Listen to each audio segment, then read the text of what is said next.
Okay, we have a lot to get through today, so I'm going to get started. Good afternoon, all. I want to thank everybody for being here today. Our MapGeo Tips and Tricks webinar is part of our Spatial IQ for MapGeo educational webinar series.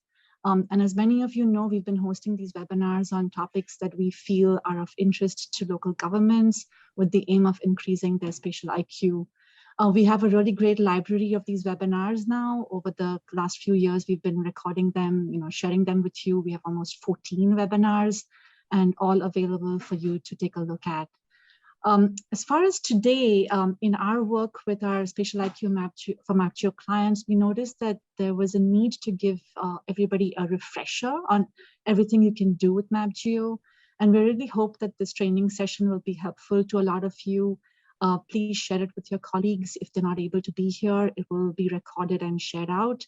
And it is a lot of material we're going to get through, but as I said, you can always go back to it. Okay, as far as who we are today, I'm going to start with myself, Priya Sankalya. Several of you know me. I am a project manager here at MapGeo and have been managing local government clients for a long time now and doing a lot of these presentations as well.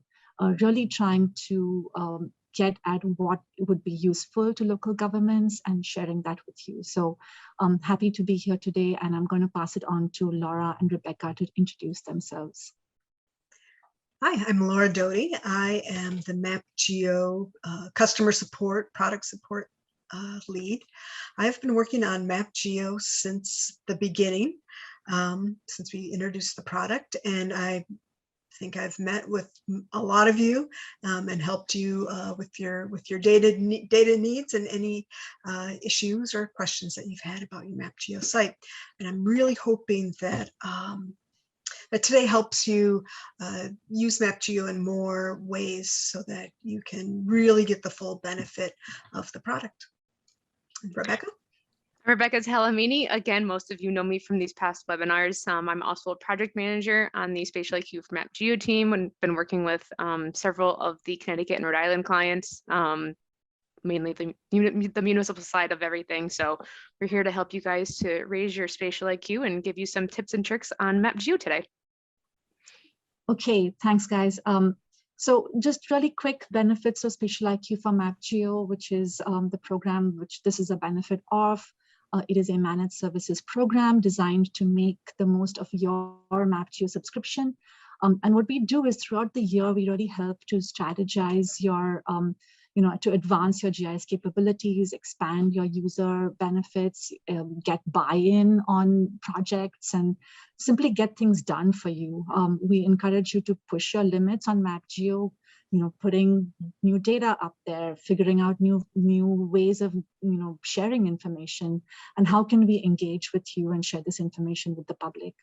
And Spatial IQ program also helps keep your foundational data up to date. That's another key piece of the program. For example, the parcels and zoning data or any other data sets that you might have. And then, of course, depending on the tier you're on, it provides as needed help desk support, access to GIS data files for easy sharing. This is the downloadable data option. We also provide overlay themes and strategic planning. And then, of course, these webinars, which is another key piece of the program. Let me get started because, like I said, we've got a lot to cover. What is MapGeo for some of our other guests? It is a mapping platform to build smarter cities and counties. We really think of it as a citizen's hub where you can get all your information. It connects you to everything, and it really has the community at your fingertips. So you can get all the information that you want using a map and accessing all this information. So what we're going to cover today between Rebecca and Laura, they're going to talk about fundamental workflows and functionality, right from doing a search to creating an abutters list and downloading it, to some more advanced functionality, selection, advanced searches, data views. We'll get into all of that. And then finally, also want to show you how you can get support if you're a MapGeo client, where you can get it and how you can access some of these resources. So it's a lot to get into, so we're going to get right to it, and I'm going to pass it on to Rebecca, who's going to share with us what the fundamental workflows of MapGeo are. Great, thanks, Priya. Yeah, so we're going to get into some of the basic, fundamental, and most common workflows on MapGeo. So I think for everybody that uses MapGeo, their primary use is to identify and search for parcels. So in this little demo video that we have going on, there is a quick search being looked up for an address. It will pop up on the side with the address of the search, and then it'll bring you to it. And then once that parcel is selected, it will bring up that property panel on the left-hand side, where you can view additional data on the property, such as ownership, the ID, as well as any other information, which could be zoning, acreage, things like that. And then we also have the themes, which is the little toggle button in the top right corner. You'll see that there are a variety of themes to choose from that are just toggles on and off. And then lastly, you are able to share the URL to MapGeo, which if you have a theme on a parcel selected and whatever Zoom level you're at, if you share the URL that's in the URL link at the top of your screen and share that with a colleague, whether it's in an email or you're copy and pasting it into a chat, it'll bring them directly to what you are currently looking at on your screen. So those are the main common basic workflows. Priya, if you want to jump to the next one.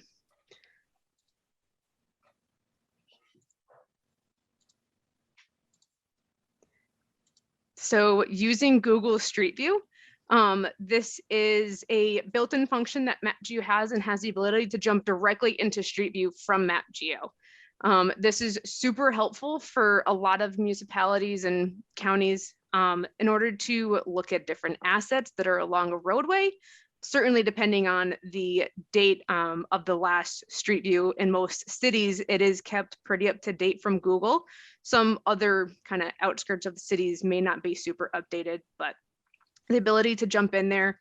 The main example that we hear all the time from folks is that they're able to jump into Street View directly from MapGeo wherever they know the property is, and they're able to look at assets. So they can look at any utilities such as catch basins. They can see whether there are bike lanes or parking on the street, things like that. That's very helpful. And it's all the same functionalities that you would see if you went to Google Street View from Google Maps. So it's all the same interface, just directly within MapGeo.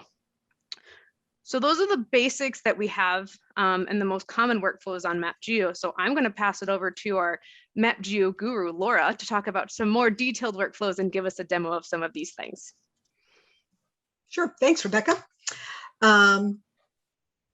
So I'm going to talk a little bit about search in MapGeo. MapGeo has that quick search, which is in the upper right of your screen, and an advanced search option. Quick search returns 3 pre-configured fields. If you are looking at your parcels and your property data, which I think the majority of our MapGeo clients have parcels and property data as their main view, you'll search from 3 configured fields, usually property ID, the site address, and the owner name. But it can be configured to take in any field that you want to be searched. As long as it's in your data, we can add it to the search. The advanced search options can be included. Again, anything in your data, you can add it to the advanced search. You can select things as a range. You can select things from a drop-down. So, for example, you could find a range of parcel area on your site. You could find land use codes from a drop-down list. So that's one way of getting at your data, and that's something that we would configure for you. All MapGeo sites have on the screen in that advanced search window, they'll have a spatial search. So if you are searching a very long street, perhaps on your property, Main Street, you can you can use the spatial selection to really pin it down to only the northeast section of Main Street, to sort of curb your search results, so you're not getting thousands and thousands of records returned. Again, it's very configurable. You can search your result, sort your results once you've gotten them to help find that elusive property. And once you've done your searching, you can clear your results quite easily. I'm going to show you how to make selections of multiple features on your MapGeo site.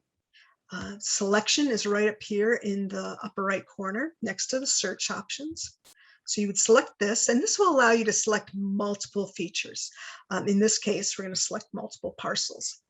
You do that by clicking draw. And this is really handy if you want to select all of the parcels along a street. And now I have the selection of whatever that is, 10, 15 parcels. And I can do anything with this. I can download information about these selected parcels in a spreadsheet, or get mailing labels so I can send out notifications to the owners of these parcels. If I didn't quite get my shape right, I can click redraw shape and make another shape. If I wanted to add more properties, features to my selection, I can make another drawing. And then, whoops, I added too much. I can go to the edit button and click individual selections to remove them, or whoops, I really wanted that one. You can add it back in. So you can really fine tune your selection. Then you can use it to, again, download the selected features. But something that's really powerful is you can use this to find the abutters. For those of you who are not from New England, those would be your adjoining parcels or adjacent parcels. You can select the within the buffer by going up here to the Abutters tab. And here I can select a distance, put it at 50 feet, and this will find all of the other features that are within 50 feet of this selection. There we go. So it's zoomed out a little bit so it fit all the selections into the screen. And then from here, I can download the results, create mailing labels, and work with the data here. I can also hit print, and that will bring up a menu to create a PDF map of my selections here. Any list that you produce in MapGeo, you can download the results.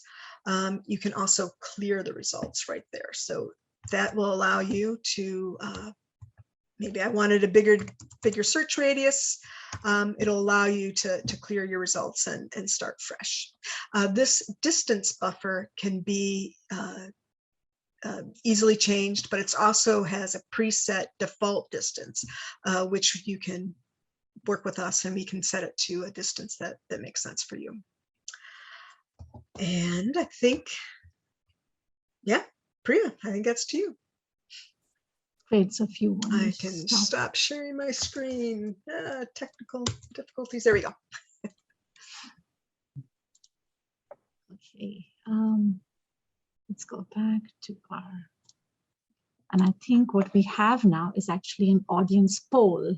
And this is, I'm going to start the poll now. So hope you can answer the questions based on Laura's little demo of abutters or adjoining parcels. Do you use this, or are you likely to use it, and how frequently? We'd love to hear from you, just to engage with you to see, what you thought about that that little functionality. I'll keep it open for just about a few more minutes, few more seconds.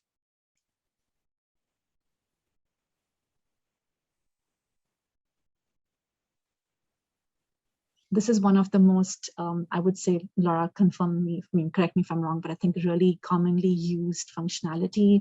It's something that is used every day in local governments, and a lot of our clients also have it open to the public. So if they wanted to use it for, informing people of I don't know, a road race, you know, or just anything happening in the neighborhood, but of course for government purposes as well. So, okay, we have a whole bunch of responses, so I'm going to end the poll, and let's take a quick look at the result. We have, you know, a lot of people saying, 87% saying that they are likely to, you know, use it or they're likely to use it. And a lot of them, it's about, you know, maybe about 26% saying frequently, but a lot infrequently as well. So it's just a question of, you know, how often you use it, but obviously everybody does use this or would likely use it. Excellent. Okay, let's move on. I am now going to hand it over to Laura again, who's going to talk about sign-in roles and users, and also then talk a little bit about markup, Laura. Right. So many of our users have information that they want to be held back from the general public.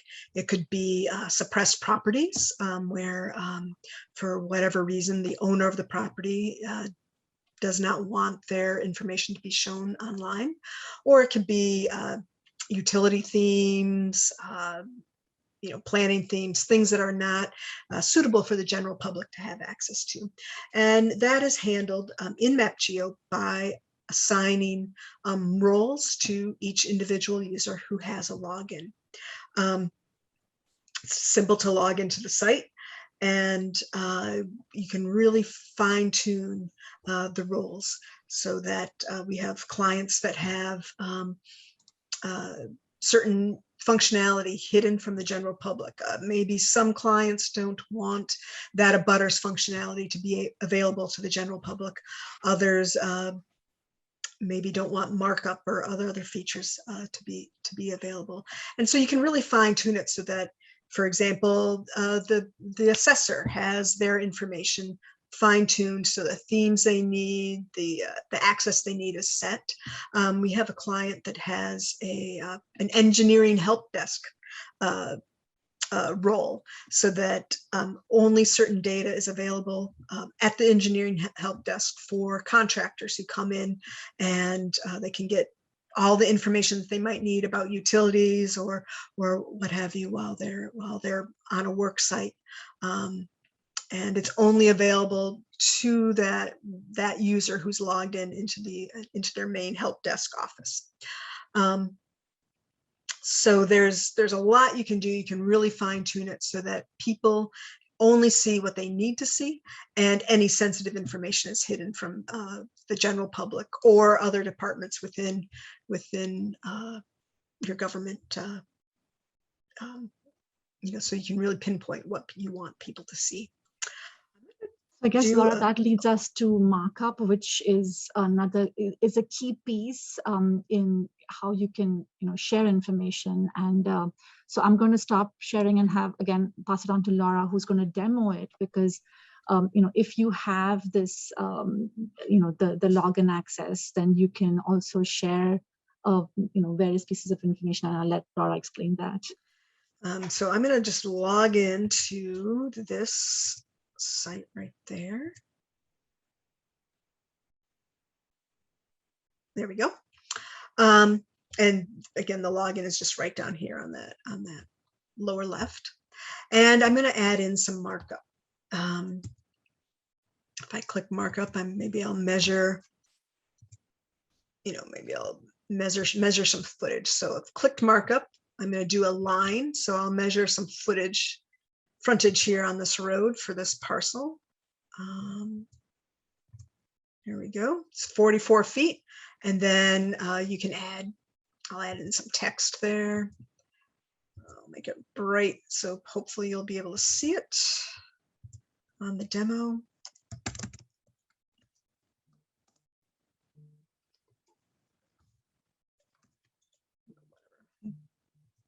And oops, and oh, looks, I messed up, and I can go in here and I can edit it.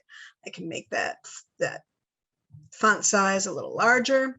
and oh, whoops, I wanted it not to be orange. I wanted it to be yellow. Oops, that looks bad. You can kind of go in here and you can fine tune that markup and you can make it something that's readable, legible. Oh, look, you can see my typo. On the site, I could remove that and retype it, but we're not going to do that right now. And once I get that markup perfect, how I want it, I would go down here and I would click this save button right there. Great, I can give it a save name, testing markup, and click save. I could save this with internal users. So you can set up your site so that you can have somebody out in the field, somebody checking something, and they could click share with internal users, and then it would go right to somebody who would be able to review that and would be able to check something about the data, maybe check something about a property. I'm going to click save right there, and it's going to give me this URL right here. If I grab that URL, I'll be able to send that in a chat. I'll be able to send it in a in a text, share it with my friends. I could print it off too, and I could get a PDF and be able to share that PDF with anyone. I know that one use case is realtors will use the markup and the share in order to save information about properties online. Once I've saved that, though, if I'm logged in, I can click down here onto my account, saved shares, and I can see I've created a lot of markup over the time, and it's all saved here for me to access. So you can kind of create a library of issues, go back through it. You'll be able to click it and view it, and it will open up on the site. There we go. And you can kind of refer back to your work there. Once you're all done with the markup, you can hit delete. It's gone forever. And you can manage things like that. You can see here, this client has activated that internal markup sharing, and you can see here the share status is private for most of my demo markups. And you can look in here. There are some actual users, in-town users, who have created markup and have shared it internally for their needs. So that is very quick example of markup and how you might use markup on your site. Great, thanks, Laura. I think that's really a really important piece. So let's again get your feedback, and I'm opening up a poll on markup. What do you think about it? Are you likely to use it? Do you use it, and how frequently? We're happy to, of course you'll have access to this, but if there are MapGeo users out there who would like us to do one-on-one, like show you how to do it, I think this is a really useful tool. So please do reach out, but respond to this poll, let us know how likely you are to use it, and how frequently.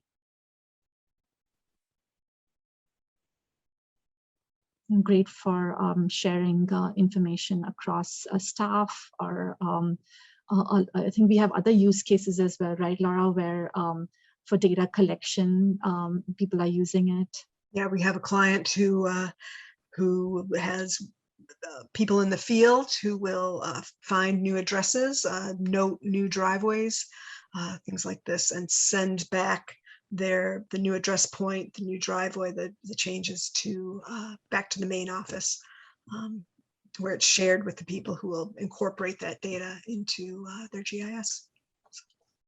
Okay, it's been a minute. I think a lot of people have responded. I'm going to end the poll and share results with you.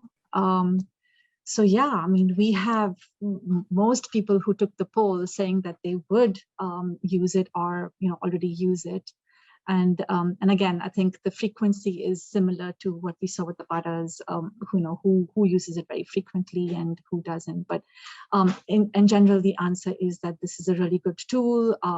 People would use it. the ones who aren't, like I said, it's really good, it's helpful, many use cases, to reach out, and we can help you, fine tune it as well if you needed to. Okay, let's move on and look at map linking options, another key feature in MapGeo, which a lot of users, a lot of clients have been using. So I will let Rebecca talk a little bit more about map linking. Rebecca? Thanks. Yeah, thanks, Priya. So I think by now most of you have gathered that MapGeo is pretty customizable and configurable to suit your needs. So for the map linking option, a lot of these configurations that folks have set up, and then that's going to be shown in this video here, is that it's using the unique ID from the data to connect to a variety of online documents or hosted services. Nearly all of our clients have a link to their property record card, whether it's pulling in from the service or pulling in the static PDF to their MapGeo site to quickly open up, look at some details that might not be shown in the property panel of MapGeo. Some other cases, like in the example in this video, is showing how Chelmsford is linking their sewer as-built to the data within MapGeo. So if they're in the field, they're looking at a sewer line, they have some questions on it that might not be in that attribute pop-up, they're able to see the actual plan that the data was built off of to get that further information. Some other examples of map linking that other customers have are to additional tax maps. So whether they have their assessor tax maps, if they have any wetlands maps or zoning maps that they want to put on there, we link out to permitting or land records or Laserfiche. We can also link out to related tables, which we'll get a little bit more into next, for additional utility information, as well as the hosted downloadable data link, which is all mainly in the property panel on the left. Priya, you want to jump to the next one to dive a little bit deeper into that? Yep, so let's move on.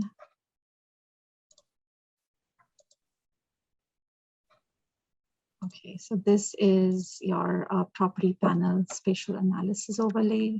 Yes, so for the spatial overlays within the property panel, so that left-hand pop-up, this is where you'll have some of those map linking options and download functions, as well as additional information in the property panel as you scroll down. So as you can see, as we're scrolling down in here, you can see different sections of anything, a variety of things from sand routes, fire districts, schools, parks, and some zoning, and all of them have that little show on map link. So if you click on that link, it will bring you and show you the data as a view. As you can see, West Hartford has several of these set up. Some of the ones that I'll kind of just throw out there are parks near me. So we have any parks that are within town. Again, this parks layer is a layer on MapGeo in order to do this spatial analysis kind of behind the scenes to pick out a park within X amount radius from that selected parcel. Similar to the parks, we have food pantries near me. We also have a trash collection day. So if you're looking to see, oh, what day is my collection day? If you're new to the town, you can click on that to say, oh, my collection day is on Tuesdays. There's also school districts. You can figure out what school district your child would be going to, whether it's the elementary school, middle, or high schools. And then there's also a flood zone map, which links to the data to tell you which FEMA grid you're in, as well as it also additionally links out to the FEMA data itself. And then you can also link out to different wards and councils. So you can certainly configure as many as you can think of on there. So I'm going to pass it back to Laura to talk about some of the imagery options and some data views that we can have and configured on MapGeo. Great, thanks, Rebecca. So MapGeo provides several ways for you to view your aerial imagery. Each MapGeo site gets a Google satellite aerial theme, and then we can add on additional aerial images for your community. You can view the imagery in that drop-down menu, and you can also set your site up so that you have the imagery displaying as an overlay theme. And this would allow you to stack several layers of years worth of imagery on top of each other in order to visually see, do some change detection on your site. The example that's playing on the screen, however, is something that is available for more urban communities, and that is the Google oblique imagery view. And eventually, maybe it's not showing on the screen. Does this one have it? Maybe it's the next one. Sorry, I thought it did. My apologies. Maybe I will just maybe we can jump into it after jump into Laura, it. and so I can jump into that and show that. Let's see. Yeah, I'll jump into that and show you that at the end, perhaps. Yeah. Okay. So I think you're going to talk about data views. Yep, let's do data views. So if you look at this, the example, we can kind of create a site within a site in MapGeo. In the upper left corner, there is a drop down where you can switch the site from viewing property data as the primary selectable data set to another type of data.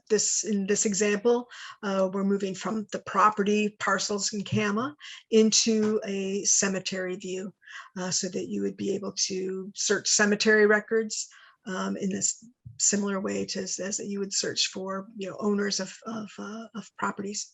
We can set up so almost virtually any kind of data that you want to search on MapGeo is searchable. We have clients using moorings in a harbor as a data view. We have street center lines, address points, utility data in data views, and it's all behind, it's all can be put behind password protection, or it could be available to the general public. And we can really fine tune it so that you can use MapGeo to interrogate different kinds of data, not just in most of the examples, it's been parcels and comma. Let's see. So I think we're going to go into another poll here. So I'm going to, this data view feature, I know that several of you have it. How likely are you to use that? Okay, let's, let us know what you think of the data views. And in fact, in the next little section, Laura is going to show you another feature. And I think maybe at that time, Laura, you can start with touching on those couple things. We, to be very honest with you here, we set up all these videos just as a backup for, in case demos fail. But since, it has been successful, I think Laura it might be good for you to walk through a data view as well as the imagery oblique piece. So sure. So let us know. I think we've got several people saying that they like the data view. I think so far 83% are saying that they use it or they are likely to use it. So it really is convenient to search on multiple data sets, change the view for a particular department, in town to just look at one set of data and not everything else that's on the public viewer. So it really has a lot of functionality that's useful. And 86% saying that they would or they already use it, and some are not likely to use it. So I'm going to hand it over to Laura again, who's going to share with us not just, I think those couple things, Laura, maybe we can start with the data view so that people get a little better sense of how it works, but then also a very a cool functionality which only a couple of clients have so far, and it's an advanced about a search. So Laura's going to explain that as well. So I'm going to hand it over to you, Laura. Okay. And there we go. Great. This client has numerous data views set up on their site. And with each data view, I'll just zoom in a little bit here so you can kind of see the difference. Their initial data view is shows the E911 addresses. So the data that would be searchable here would all be address points data. They also have, if you look up here, they have road center lines as a data view. Oops.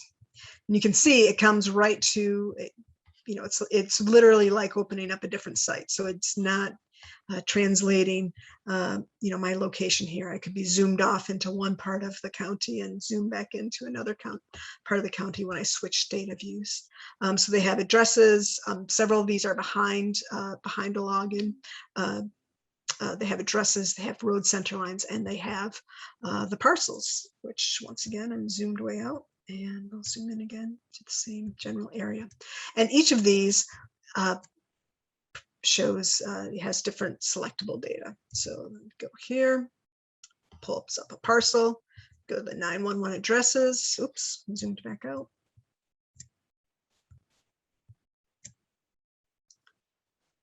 And then we'll pull up the information there about the address.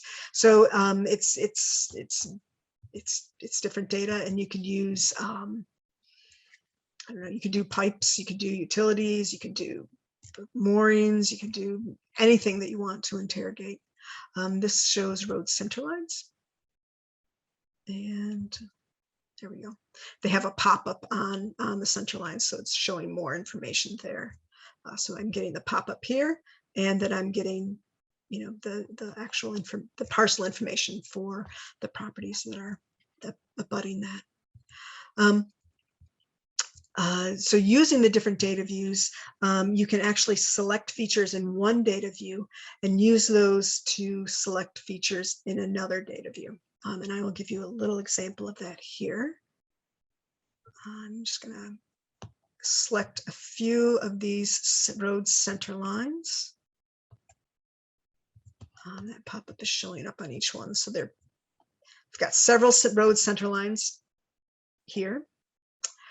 And if I go to my selection, I could either download the information about that there, or if I click more, I says use selected for abutters on, and let's use it for the abutters on the parcels. So it switched me over to the parcel data view. You can see that right up here in the upper left. And I hit find. I have my abutters distance here. I hit find, and it's selected all of the parcels here. I'll change the theme here to a different base map. Maybe that shows up a little bit better. Nope. Okay, there we go. So it's found the parcels that are within 100 feet of the selected road center lines. So using this data view, I'm able to select the center lines in one data view and switch over to the parcels to be able to find all the parcels that abut that center line. So you can do a lot of really powerful stuff with a data view. And it could be applied to many use cases. Water mains, there's a water main break, and you need to inform the people within a certain radius of the break. So lots of different ways that you can use this advanced abutter search. And this is something that we can easily configure on your site so that you can use data views to really pull data from all of your other property information. I'm going to switch to another screen here to give you a view of that Google oblique imagery, which I had started talking about, but we did not have in the video. This feature is available for all MapGeo sites if it's available in the Google imagery. So to get it, it's usually more urban sites. So turn on the Google Street View, and I'm just going to start clicking in. And as soon as you see right there, that icon in the lower right show up, I can switch over into that oblique view. So I'm going to pull in here, look at this industrial area here in Decatur, Alabama. And so it's immediately shifted the view, and I can reorient north-south and view this just like you would any oblique imagery. Again, it's only if it's available to everyone where it's available. So if you're in a more rural or less populated area, this might not be available to you. And it's just a matter of where Google has collected this imagery. So, is there anything else that Priya, that you'd like me to cover? And I think, no, that was great. Thank you. Okay. Thank you so much, Laura. I'm glad that you were able to show that. So let me switch back to me sharing. And we're almost there, wrapping up. So just want to tell you how you can get help. And so, Laura, again, I'm going to have you share with folks what how you can get help and what different resources people have access to. We definitely want you to get help. If you are having any trouble with your MapGeo site, we want you to reach out to us right away. But there are ways that you can maybe find your answer yourself. On that lower left, those icons, you can initiate a tour if you're just new to MapGeo and haven't used it. That tour will take you through essentially that fundamental workflow that Rebecca talked about at the beginning. The help icon, we have a lot of help articles that we've written that are embedded in the public interface of the app. If you are having trouble with something, if something is not intuitive, you can always leave us feedback. We do get those, and we do read them all. And you can always, again, email us at mapgeosupport@mapgeo.io, and that will go to the entire MapGeo team. So if it's a problem with if it's a problem with something that maybe has more to do with your annual data updates, we can pass it over to that team through that interface. So it's always really great to use that email address rather than reaching out to one of us individually, because if we're on vacation, it might not get addressed right away. So, but we do want you to be able to get help. We also have a MapGeo support portal, and in here there is a knowledge base that goes through every aspect of your MapGeo site. Some users have access to sort of the back end of MapGeo, and there's a lot of information there about how to do things on that back end.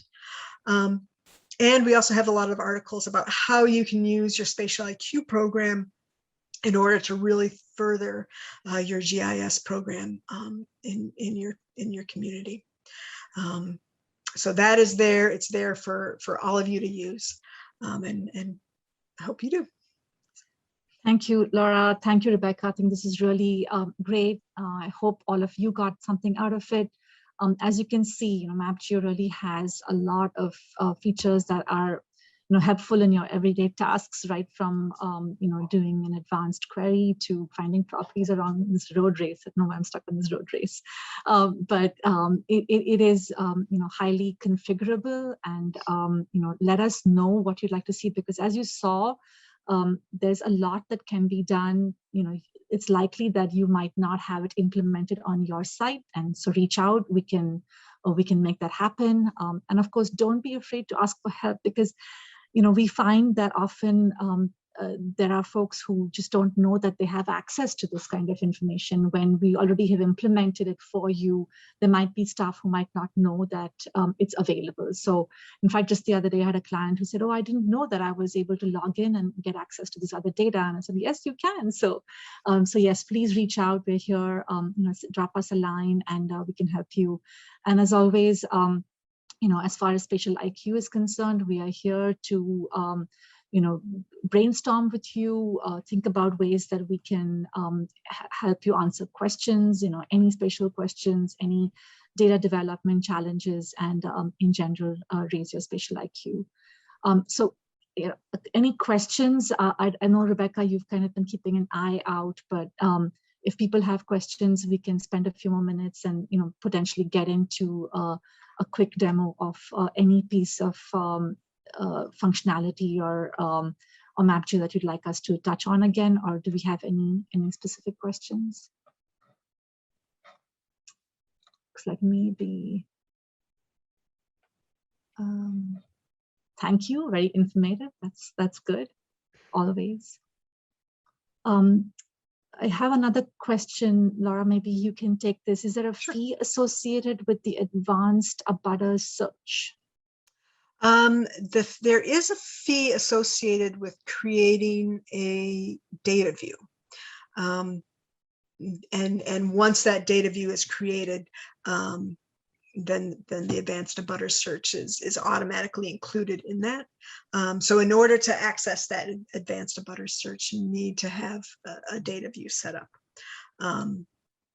So yeah, let us know if you are interested, and we can give you a code for that additional functionality. Yeah, definitely.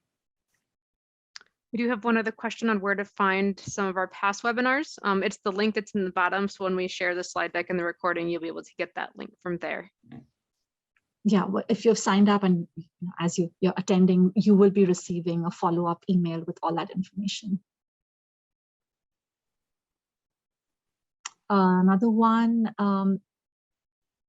how do I get a login or a user account, Laura? You can email us or have the contact, the main contact for the site, email us and request that we set up a login for you. If you are the main contact, you should have a login set up already. If you've lost that, just get in touch with us and we'll get that set up for you. Is there anything else that we can do ourselves on MapGeo? And I think maybe, Laura, you can touch briefly on the console and what's available to people who have a console access. Sure. The console is the back end of MapGeo that we use to configure your site. I would say probably a third of our clients have that back end access. And that allows them to do anything from creating new login to refreshing the data that's on their site. So you can add, you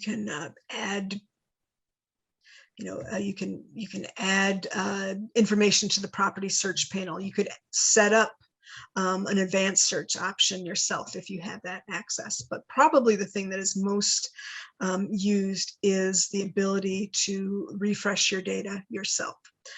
So you have a zoning change, you send it into us, maybe we'll get it done in a few days, but if you need it on the site right away, you would be able to log in and easily refresh that data on your site. And that's all included in that back end. It is available for an annual subscription fee, and if you are interested in it, we'd be happy to send you a quote, and it comes with a lot of training so that we will make sure that you are using that to the fullest. So. Awesome. I think that's it. We are also at time. So this was great. Thank you, Laura. Thank you, Rebecca. Hope you all got a lot out of this training session, and it will be available for you. So you can always go back and watch the different sections depending on what you're particularly interested in. So thank you all again.